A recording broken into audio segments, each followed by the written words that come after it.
Bonjour, bonjour, bienvenue sur le plateau de Bâti-Journal TV. Nous sommes à Angers, au congrès Bâtiment Durable, congrès international Cities to Be. Avec moi, Benjamin Fiquet, bonjour. Bonjour. Vous êtes le directeur de la transition environnementale ICAD, de chez ICAD. Et puis je vais vous demander tout simplement de nous rappeler qui est ICAD, même si on ne le présente plus.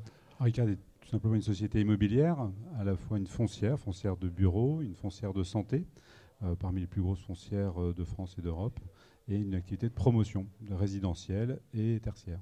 Et donc on va s'intéresser, on va voir comment avec vous, vous êtes en train de faire cette transition environnementale et écologique.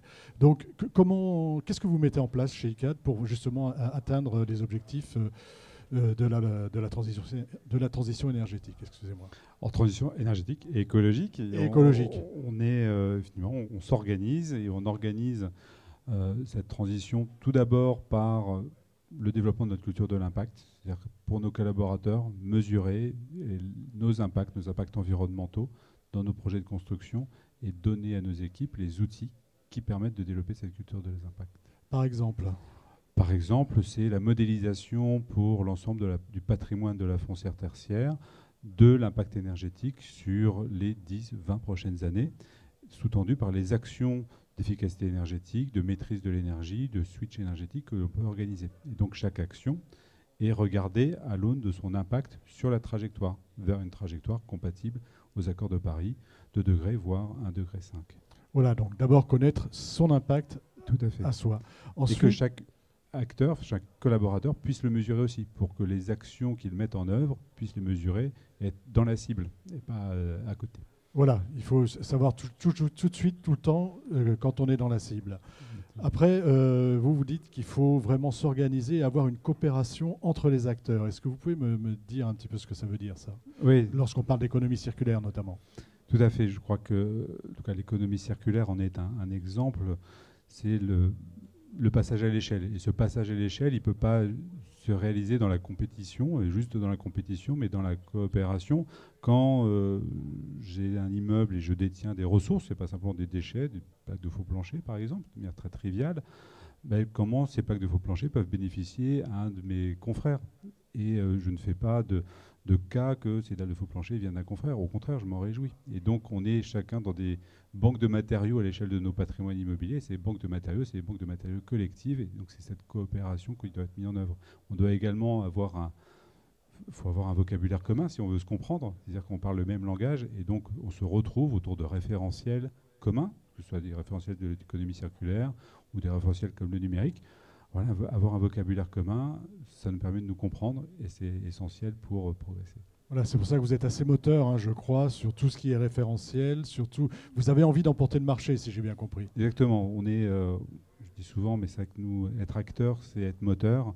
Et être moteur, c'est aider une filière à se transformer. Nous, on est maître d'ouvrage, investisseurs. C'est toute une filière qui doit se mettre en ordre de marche autour de nous, les maîtrises d'œuvre, les architectes, les entreprises. Et donc ce vocabulaire commun, il est dans ces référentiels avec des indicateurs de performance partagés. Et c'est par ce partage et par ces indicateurs de performance partagés qu'on arrive à faire organiser pas simplement la transition, mais la transformation d'une filière vers une économie bas carbone. Voilà, donc on va un peu plus loin. On transforme vers l'économie bas carbone et non pas que le bâtiment ou que le quartier. Enfin, c'est aussi l'organisation de l'entreprise, aussi l'organisation qui est impactée. 2 choses encore, sur le chantier, sur le matériau biosourcé, qu'est-ce que ça vous impose à vous quand vous vous intéressez à ces nouveaux matériaux ou quand vous vous intéressez au recyclage? Sur des nouvelles manières de faire. Sur des nouvelles manières de faire, ouais. Des nouvelles manières d'organiser le chantier, d'ordonnancer nos actions. C'est vrai qu'on a tous appris, et tous ceux qui sont aujourd'hui qui constituent le corps social de l'entreprise ont appris à construire sur des méthodes de construction d'antan. Et quand on voit ces nouveaux matériaux arriver, de biosourcés, de géosourcés, de maquettes numériques, c'est des manières de travailler ensemble totalement différentes. Et donc on doit pouvoir apporter à nos collaborateurs les méthodes, les outils qui leur permettent de corriger leur manière de faire vers une économie bas carbone. C'est aujourd'hui une transformation de fond qui s'organise. Vous pouvez me donner un petit exemple de ce que vous mettez en place ? Alors, ce sont par exemple des formations sur la construction bois, sur la méthode qui permet d'envisager pas simplement la construction in situ, mais ex situ, la préfabrication. C'est d'organiser la maquette numérique en tant qu'outil de collaboration entre investisseurs, concepteurs et fabricants. Ces outils nous permettent de collaborer ensemble vers des bâtiments qui soient les plus performants possibles sur le plan bas carbone. Voilà, hein, le fait d'avoir appris avec l'ancienne école vous oblige à aller vous reformer. Exactement. On a tous le même âge sur le bas carbone. Il n'y a pas de Oui, c'est ça. Pas de complexe. On est tous nouveaux. Cities2B, quel est l'intérêt pour vous d'y être? Cities2B, c'est soutenir cette ambition du partage, du dialogue. On doit partager nos bonnes pratiques, on doit partager nos expériences, on doit partager cet enthousiasme qui nous anime à aller vers cette économie bas carbone.